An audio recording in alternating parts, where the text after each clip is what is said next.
ಹಾ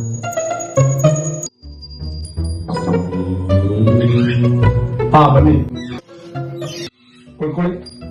ಏನು ಬಂದದ್ದು? ಏನು ನಿಮ್ಮ ಸಮಸ್ಯೆ? ಗುರುಗಳೇ, 38 ವರ್ಷ ಆದ್ರೂ ಇನ್ನೂ ಮದುವೆ ಆಗಿಲ್ಲ. ಅದೇ ದೊಡ್ಡ ಸಮಸ್ಯೆ. ಹೌದೇ? ನಿಮ್ಮ ಜನ್ಮ ದಿನಾಂಕ? ಗುರುಜಿ, 2ನೇ ಆಗಸ್ಟ್. ನಿಮ್ಮ ನಕ್ಷತ್ರ, ನಿಮ್ಮ ರಾಶಿ? ಗುರುಗಳೇ, ಧನಿಷ್ಠ ನಕ್ಷತ್ರ, ಕುಂಭರಾಶಿ. ಹೌದೇ? ನಿನ್ನ ಹೆಸರನ್ನ ಇದರಲ್ಲಿ ಒಂದ್ಸಲ ಬರೀ. ನಿನ್ನ ಹೆಸರಲ್ಲೇ ಇದೆಯಲ್ಲ ದರಿದ್ರ. ಹೌದಾ ಗುರುಜಿ? ಏನಂತ ದರಿದ್ರ ಹೆಸರಿರೋದು? ಇಲ್ಲಿ ನೋಡು, ಈಕೇನ ಎತ್ತಿ ಇಲ್ಲಾಕು, ಈಕೇನ ಎತ್ತಿ ಇಲ್ಲಾಕು. ಈ ವರ್ಷದೊಳಗಡೆ 2 ಮದುವೆ ಆಗಿಲ್ಲ ಅಂದ್ರೆ ಕೇಳ. ಹೋಗು. ಈ ಸ್ವಾಮೀಜಿನ ಇದಕ್ಕೆ ಇಟ್ಕೊಂಡ್ರು ನಿನ್ನ ದೇವ್ರ ನಿಂಗೆ ಒಳ್ಳೇದ್ ಮಾಡ್ತದ.